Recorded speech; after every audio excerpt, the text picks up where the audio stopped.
Mike Porter's tapped his fingers against the steering wheel, nodding along to the rhythm of the song playing on the radio. It was his dad's favorite, one of those old-school soul classics that never got old.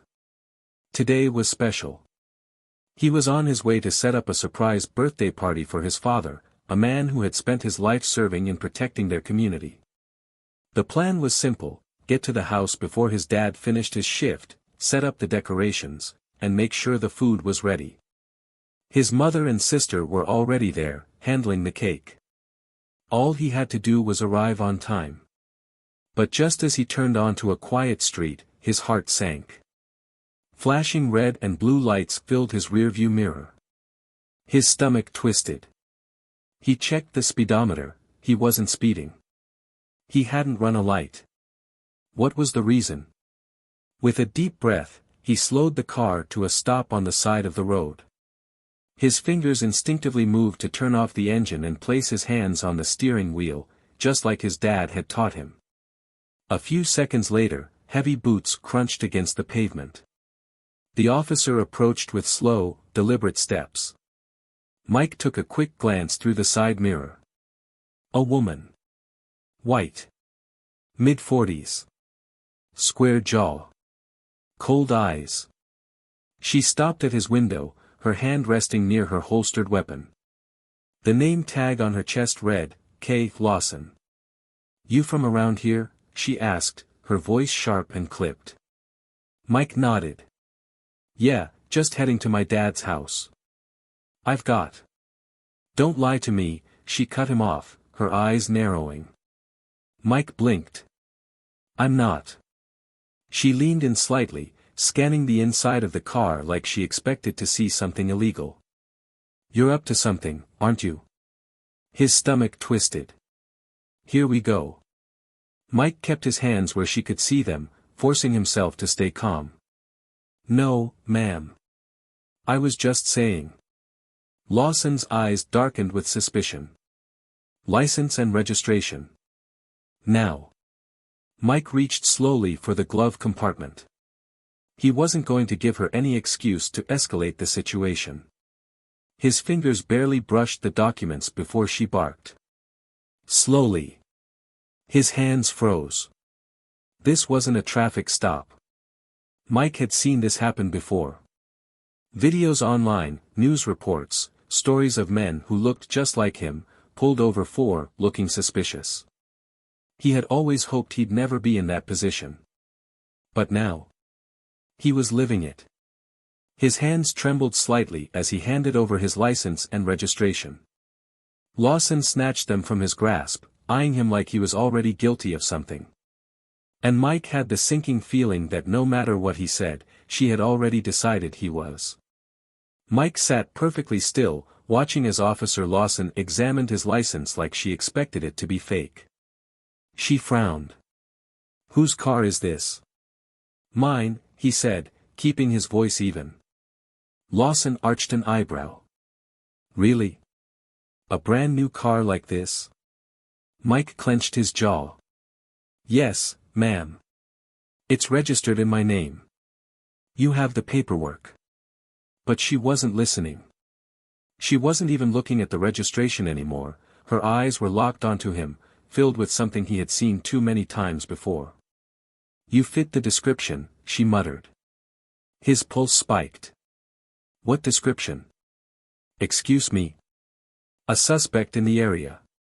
Dark hoodie, dark jeans, driving a car just like this." Mike glanced down at himself.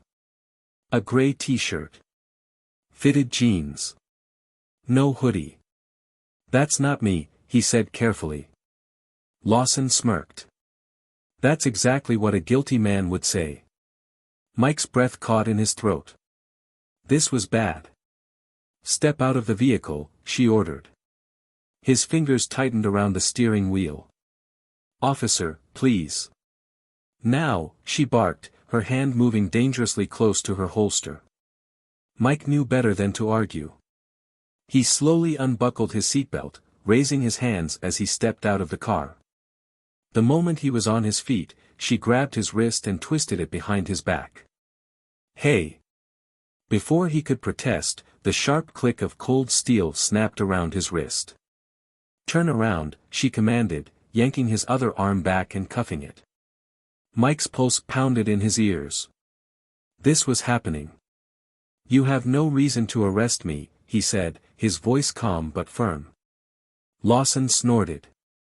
"Oh, I've got plenty of reasons." She shoved him toward her squad car, her grip firm. "You think you can just drive around wherever you want, huh? You people always think you're untouchable." Mike's stomach turned. Did she really just say that? His fists clenched behind his back. He wanted to say something, but what good would it do? Her mind was made up. As she reached for her radio, he inhaled deeply, forcing himself to stay calm. This wasn't fair. This wasn't right. And worst of all, there was nothing he could do to stop it. Mike's wrists ached from the too tight cuffs, but he barely noticed the pain. His focus was on the humiliation burning in his chest as Officer Lawson shoved him toward her squad car. "You're lucky I pulled you over before you did something illegal," she sneered, her grip firm on his arm. "People like you always do." Mike clenched his teeth. "People like me?" He wanted to say something, but what was the point? She had already judged him, already decided he was guilty of something, even if she didn't know what. He inhaled deeply, forcing himself to stay calm. Just get through it.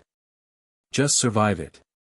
What neither of them noticed, however, was the second police vehicle that had just rolled up behind hers. The door creaked open, and out stepped Chief David Porters, the city's top law enforcement officer. A man known for his unwavering sense of justice. A man respected, and feared, by his department. But at that moment, he wasn't just Chief Porters. He was Mike's father. He had seen everything. Standing just a few feet away, his face was carved in stone, his broad shoulders squared, his dark eyes locked onto the scene unfolding before him. He said nothing, his silence carrying more weight than 100 shouted words. Mike didn't see him right away, but he noticed something shift. Lawson's grip on his arm loosened slightly. The smugness drained from her face, replaced by something else, something she hadn't felt a moment ago. Unease. Then, the deep voice rang out, calm yet thunderous. "People like him." The words sliced through the air like a knife. Lawson froze. Her fingers twitched, her shoulders stiffened. Slowly, as if dreading what she might see, she turned around. And when she did, her face drained of color. Standing behind her, arms crossed over his chest, was her boss.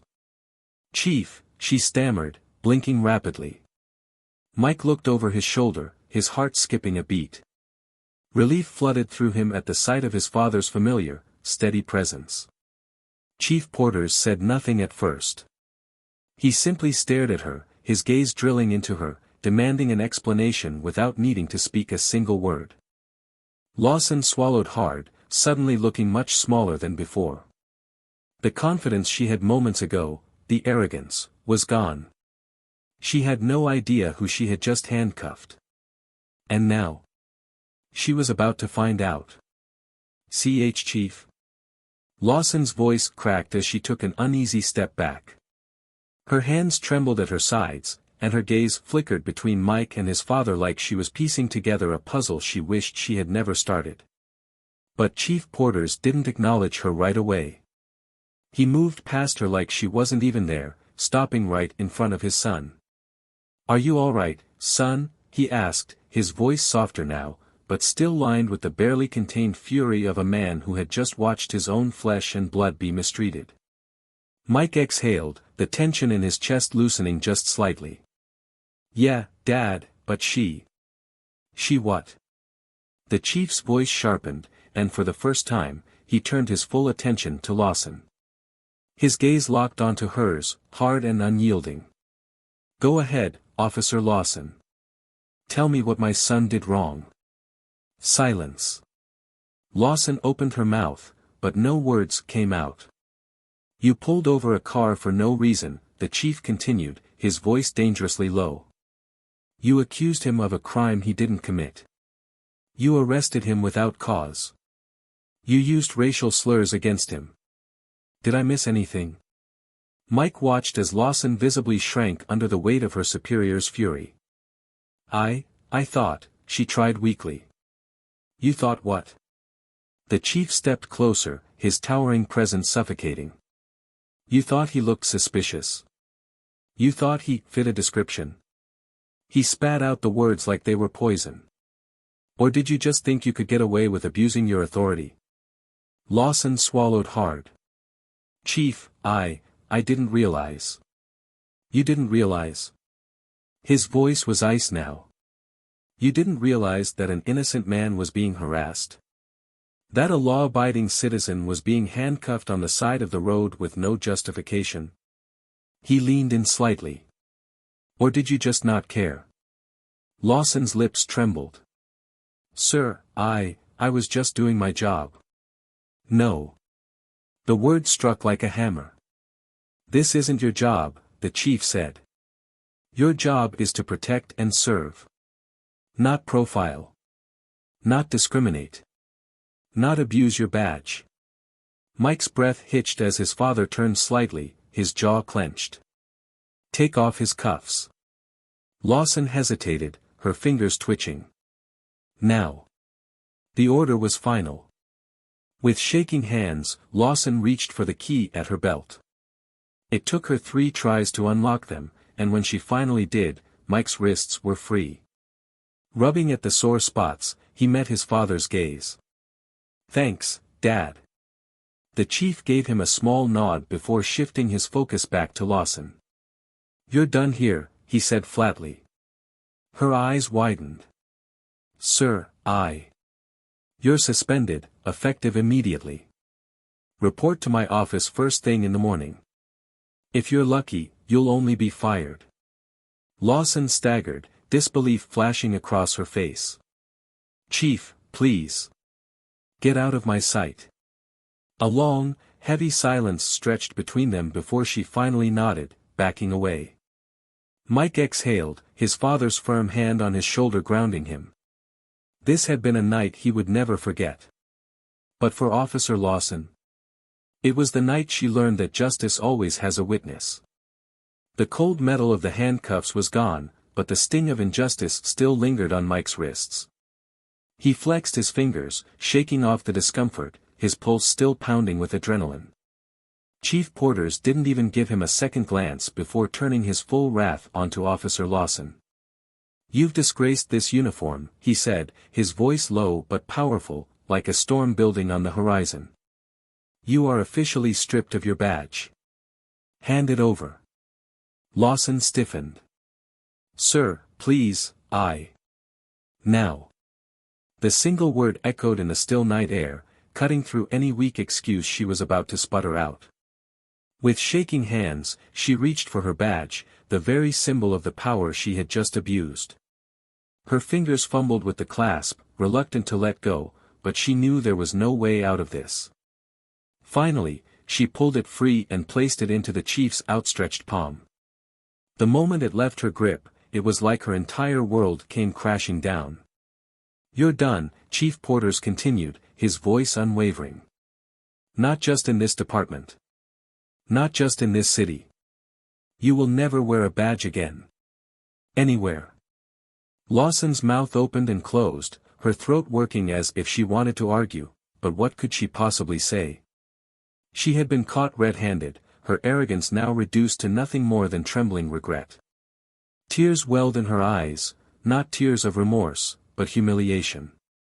But Chief, please, this is my career, she choked out, desperation creeping into her voice. I made a mistake, A mistake. Chief Porter's eyebrows shot up, his fury flaring again. No, you made a choice. You chose to harass an innocent man. You chose to profile him. You chose to abuse your authority, and now, you face the consequences. Mike watched the exchange, his chest still tight. Part of him wanted to feel satisfied, to see his father deliver the justice so many others never received. But another part of him just felt exhausted. How many times had he seen stories like this? How many times had things ended without accountability? This time was different. This time, justice wasn't just spoken, it was enforced. Lawson swallowed hard, her shoulders slumping as reality settled in. She was finished. Chief Porters didn't give her another second of his time. He turned back to Mike, his face softening just a fraction. "Come on, son. Let's get you out of here." Mike nodded, still processing everything that had happened. As they walked away, Lawson stood frozen in place, her hands limp at her sides, her badge gone, her career over. For the first time that night, she truly understood, her power didn't make her untouchable.